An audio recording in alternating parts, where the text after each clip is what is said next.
বিয়োগল ধ্বনি, গান স্যালুট, চোখের জল, শেষ বিদায় বীর সেনানী ঝন্টু আলী শেখকে।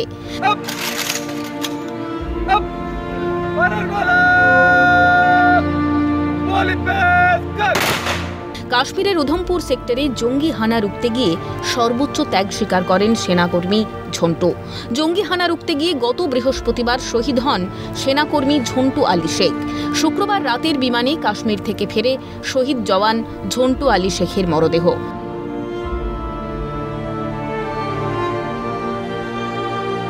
প্রোটোকল মেনে বিমানবন্দরে এক দফা শ্রদ্ধা জানানো হয় শহীদ সেনাকর্মীকে। রাজ্য সরকারের পক্ষ থেকে শহীদ ঝন্টু আলী শেখকে শেষ শ্রদ্ধা জানান রাজ্যের পুর ও নগরোন্নয়ন মন্ত্রী ফিরহাদ হাকিম।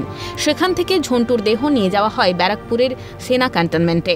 ক্যান্টনমেন্টের ভেতর এক দফা শ্রদ্ধা জানানো হয়। রাতভর শহীদ সেনা জওয়ান ঝন্টুর মরদেহের সঙ্গে ছিলেন বিধাননগর পুরসভার চেয়ারম্যান সব্যসাচী দত্ত।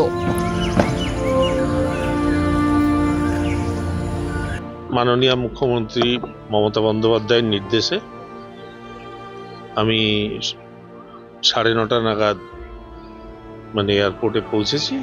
9টার সময় আমি পৌঁছেছি, 9:30 থেকে আসার টাইম ছিল ফ্লাইট।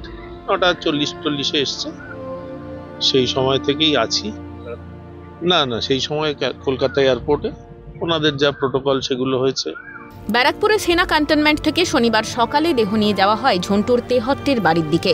সঙ্গে ছিলেন শহীদ জওয়ানের সেনাকর্মী দাদা রফিকুল শেখ। এদিকে শনিবার সকাল থেকেই শহীদ ঝন্টুর স্মরণে ছবি দিয়ে তেহট্টের পাথরঘাটা এলাকায় বিশাল তোরণ বসানো হয়েছিল। এলাকার বিভিন্ন জায়গায় ছবি, কাটআউট বসানো হয়, জানানো হয় শ্রদ্ধা। বেলার দিকে তেহট্টের বাড়িতে পৌঁছয় ঝন্টুর কফিনবন্দি দেহ। শহীদ জওয়ানের বাড়ির কাছের একটি মাঠে তাকে শেষ শ্রদ্ধা জানানো হয়। শহীদ সেনাকর্মীকে শেষবার দেখতে মাঠে ভেঙে পড়েছিল মানুষ, ছিলেন জনপ্রতিনিধিরাও।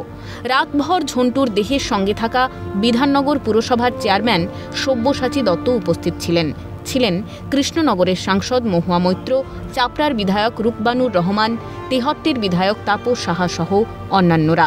ছিলেন সেনার পোশাক পরে ঝন্টু আলী শেখের সেনাকর্মী দাদা রফিকুল শেখও।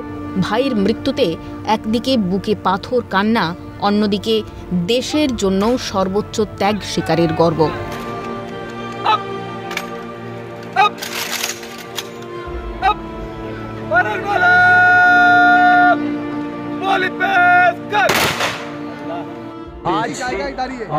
আজ সকলে তার প্রতি সশ্রদ্ধশীল হয়ে তাকে আমরা শেষ নমন প্রকট করব। সর্বোচ্চ বলিদান দিয়া এসেছেন তাদের প্রতি আমি আহ্বান জানাবো, যারা একটু বিপজ্জনকভাবে রয়েছেন গাছের ডালের উপরে, ভাই তাদেরকে বলছি, যারা একটু গাছের ডালের উপরে রয়েছে বা বাড়ির চালের ছাদে রয়েছেন, আপনি সর্বোচ্চ সময় কিন্তু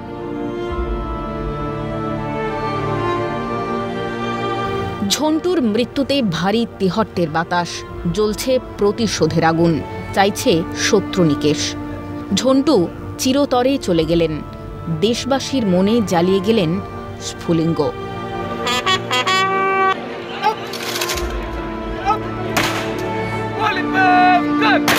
ক্যামেরায় শুভময় চক্রবর্তীর সঙ্গে শুভজিৎ দে, শান্তনু সাহা, শান্তনু আচার্য, প্রসেনজিৎ বিশ্বাসের রিপোর্ট, ক্যালকাটা নিউজ।